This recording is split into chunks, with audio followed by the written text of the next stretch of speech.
नमस्कार, राज की बात में आपका स्वागत है। सत्ता और संस्कृति में अन्योन्याश्रय संबंध होता है। जब सत्ता मजबूत हो और संस्कृति की सुरक्षा करना चाहे तो संस्कृति का उत्थान होता है, और जब सत्ता संस्कृति का क्षरण करना चाहे तो फिर वो उसे कमजोर करना शुरू कर देती है।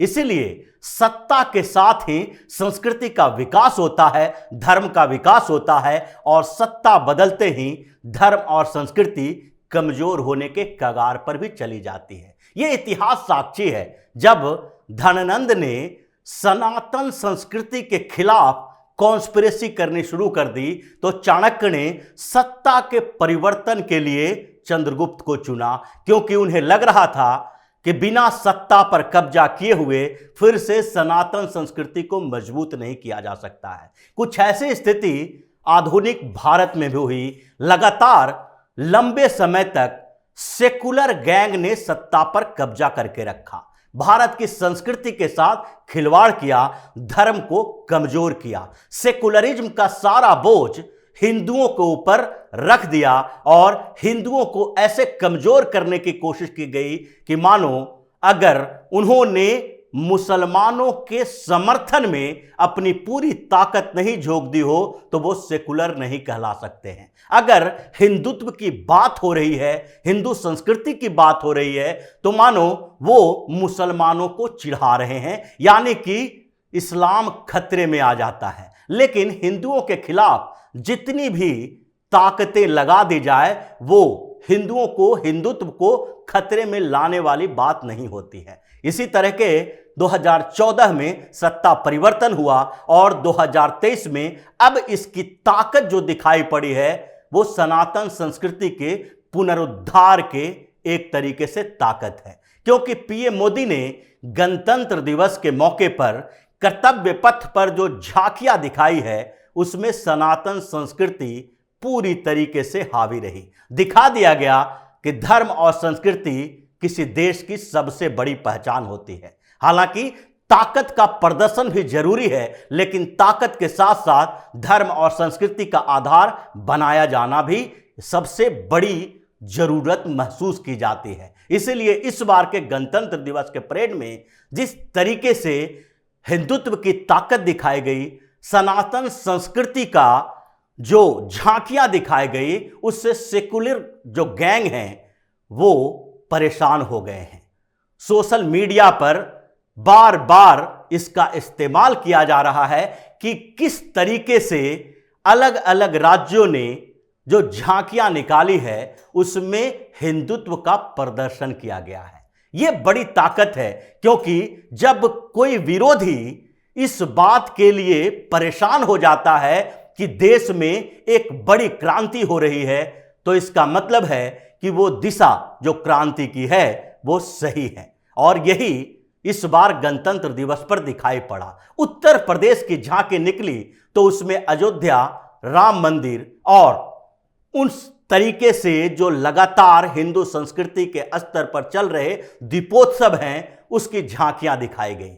यह सिर्फ उत्तर प्रदेश की बात नहीं है, क्योंकि उत्तर प्रदेश में भगवान श्री राम के अस्तित्व को लेकर ही सवाल सेकुलर गैंग उठाते रहे हैं। इसलिए उत्तर प्रदेश की योगी आदित्यनाथ की सरकार ने यह तय किया कि यहां पर भगवान श्री राम को दुनिया के सामने दिखाना होगा, और गणतंत्र दिवस के मौके पर जो ताकत दिखाई जाती है, चाहे डिफेंस में हो या संस्कृति की हो, पूरी दुनिया की नजर उसके ऊपर रहती है। इसलिए यूपी की झांकी में एक महत्वपूर्ण झांकी रही अयोध्या में भगवान श्री राम का मंदिर और दीपोत्सव का त्योहार। यही नहीं, सिर्फ अयोध्या की बात नहीं है, नॉर्थ ईस्ट से लेकर साउथ तक या उत्तर भारत से लेकर दक्षिण भारत तक हर जगह के राज्यों में जितने राज्य दिखाए गए थे, जिनको झांकियां दिखाने की अनुमति मिली थी, उन सब में कहीं न कहीं सनातन संस्कृति दिखाई पड़ा।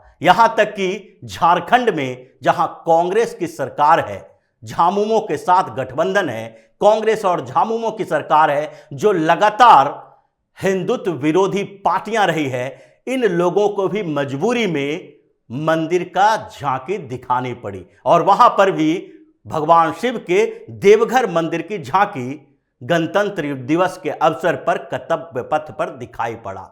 यही नहीं, जम्मू कश्मीर में जहां पर लगातार इसी बात के लिए संघर्ष चल रहा है कि जम्मू कश्मीर क्या मुस्लिम बाहुल इलाका होने के बावजूद हिंदुत्व वहां पर कमजोर हो गई है? क्या वहां से जो कश्मीरी हिंदुओं को भगाया गया है उनकी घर वापसी होगी?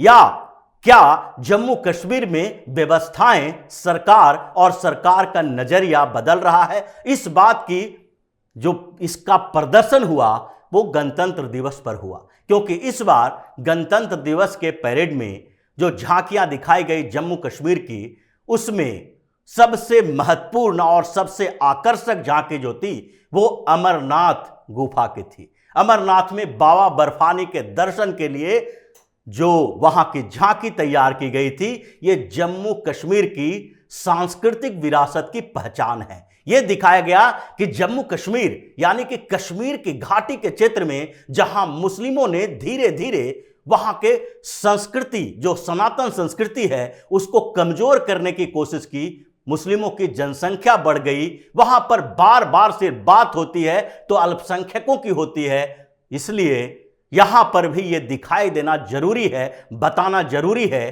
कि इसकी सांस्कृतिक विरासत हिंदुत्व की रही है, सनातन की रही है। इसलिए जम्मू कश्मीर के झांकी में भी वही दिखाया गया, बाबा बर्फानी का दर्शन करवाया गया। इसके अलावा झारखंड, पश्चिम बंगाल, हरियाणा, इन सारे राज्यों की जो झांकियां दिखाई गई उसमें कहीं न कहीं हिंदुत्व की और सनातन संस्कृति की झलक थी। पश्चिम बंगाल में ममता बनर्जी चाहे जितनी भी चीख चीख कर, चिल्ला चिल्ला कर सेकुलर बनने की कोशिश करें, वो लगातार वहां के मुस्लिमों का समर्थन करती है, हिंदुओं के खिलाफ एक साजिश करती रहती है। जब जब चाहे सीएए का मुद्दा हो, एनआरसी का मुद्दा हो, या फिर किसी भी तरीके से हिंदुत्व के समर्थन में लहर उठी हो, हमेशा ममता बनर्जी का नजरिया उल्टा ही होता है। वो तुष्टीकरण की राजनीति करती हैं और मुसलमानों को खुश करने के लिए किसी भी स्तर पर जा सकती हैं, लेकिन उनकी राजनीतिक मजबूरी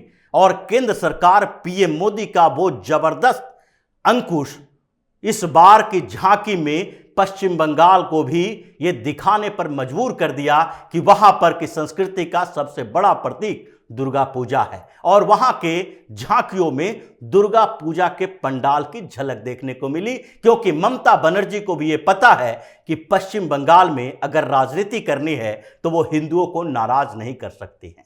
हरियाणा में कुरुक्षेत्र की झांकी दिखाई गई, भगवान श्री कृष्ण के विराट रूप को दिखाया गया, अर्जुन और भगवान श्री कृष्ण के बीच संवाद को दिखाया गया, यानी कि गीता की झलक दिखाई पड़ी। ये अलग अलग जगहों की बात है, चाहे असम में हो तो वहां भी कामाख्या मंदिर का प्रदर्शन किया गया। तो जो 17 राज्यों, यूनियन टेरिटरी की झांकियां इसमें शामिल की गई थी, और 6 जो शामिल किए गए थे झांकियां वो मंत्रालयों के विभागों के थे। उसमें से 17 में से 10 से ज्यादा झांकियां मंदिर केंद्रित थी, सनातन धर्म केंद्रित थी, और जो उसके अलावा आंध्र प्रदेश, कर्नाटक आदि राज्यों की जो झांकियां दिखाई गई थी उसमें भी सनातन संस्कृति के विरासत ही प्रदर्शित हो रहे थे, क्योंकि वहां भी हिंदू पर्व त्योहारों की झांकियां ही दिखाई गई। और इसलिए सेकुलर गैंग नाराज हो चुके हैं। इन लोगों को लगता है कि सेकुलरिज्म का मतलब यही है कि भारत की संस्कृति जो हजारों सालों तक बची रही थी उसके साथ खिलवाड़ किया जाए, भारत की उस प्राचीन संस्कृति को धीरे धीरे कमजोर किया जाए, और यहां पर सेकुलरिज्म के नाम पर इस्लाम को बढ़ावा दिया जाए, मुसलमानों को खुश करने के लिए, उनको तुष्टीकरण करने के लिए उनके साथ हिंदुओं को ऐसे मिला दिया जाए ताकि हिंदू अपनी ही पहचान खोते नजर आए। लेकिन अब स्थितियां बदल गई है। 2014 में जो राजनीतिक क्रांति हुई उसका नतीजा अब धीरे धीरे दिखाई पड़ रहा है। बार बार बात उठती है कि हिंदुस्तान का मतलब एक हिंदू राष्ट्र है, और हिंदू राष्ट्र की पहचान हिंदू राष्ट्र के सनातन संस्कृति से ही होगी। उसी की ताकत गणतंत्र दिवस पर दिखी, और इस ताकत को दिखाने के बाद लोगों में इस चर्चा का विषय भी रहा कि क्या आगे इस ताकत को बनाए रखने की जरूरत है। क्या 2024 में होने वाले लोकसभा चुनाव में इस बात का ध्यान नहीं रखा जाना चाहिए कि अगर अपनी संस्कृति की, धर्म की सुरक्षा करना है तो आपको किसका समर्थन करना पड़ेगा, क्योंकि 70 सालों में लगातार हिंदुत्व के खिलाफ ही साजिश की जाती रही। हिंदुओं को उस बोझ के तले दबाया जाता रहा कि अल्पसंख्यकों की सुरक्षा करना, उनकी बात मानना, उनके साथ समझौता करना ही आपके सेकुलर होने का सबसे बड़ा प्रमाण होगा। लेकिन दूसरे वर्ग के ऊपर इसका बोझ नहीं डाला गया। उन्हें नहीं कहा गया कि आप जो इस देश में तांडव मचा रहे हो उसके लिए आप ही जिम्मेदार हो, और अगर इसी तरह का व्यवहार करते रहोगे तो फिर हिंदुओं को भी अपनी ताकत दिखानी पड़ेगी। लेकिन यह बात नहीं कही गई। आज भी कांग्रेस में जो भारत जोड़ो यात्रा चला रहे हैं राहुल गांधी, उसमें भी बार बार तुष्टीकरण की नीति का ही आगे बढ़ाने की कोशिश कर रहे हैं। तुष्टीकरण के तहत वो बार बार इस बात का जिक्र कर रहे हैं कि भारत में भय का माहौल है, डर का माहौल पैदा हो गया है। यानी डर किससे? बहुसंख्यकों से। डर किससे? हिंदुओं से। यानी जो इस देश के अल्पसंख्यक समुदाय हैं वो डरे हुए हैं। लेकिन इस बात का जिक्र नहीं किया जा रहा है कि जो अल्पसंख्यक समुदाय डरे हुए हैं वो नमाज के बाद बाहर निकलकर गाड़ियां नहीं फूंकते हैं। अगर अल्पसंख्यक समुदाय डरा हुआ है तो वो किसी मुद्दे पर हिंसक आंदोलन नहीं करता है। लेकिन ये बात वो नहीं करेंगे। कांग्रेस की सरकार हो या फिर कांग्रेस के अलग अलग पार्टियों के गठबंधन की सरकार हो, इनकी सरकारों में हमेशा हिंदुत्व को कमजोर किया गया है। और वही हिंदुत्व जब आज जाग चुका है, जब सनातन संस्कृति का प्रदर्शन हो रहा है, तो इन लोगों को लगने लगा है कि अब उनका नंबर आने वाला नहीं है, उनके हाथों से वो ताकत छीनने वाली है जिससे वो हिंदुओं को दबाते रहे हैं। तो इसी तरह की खबरों के साथ फिर से हाजिर होंगे। तब तक के लिए बने रहिए हमारे साथ और देते रहिए हमें सहयोग, ताकि इसी तरह की खबर हम आपके लिए लाते रहें। धन्यवाद।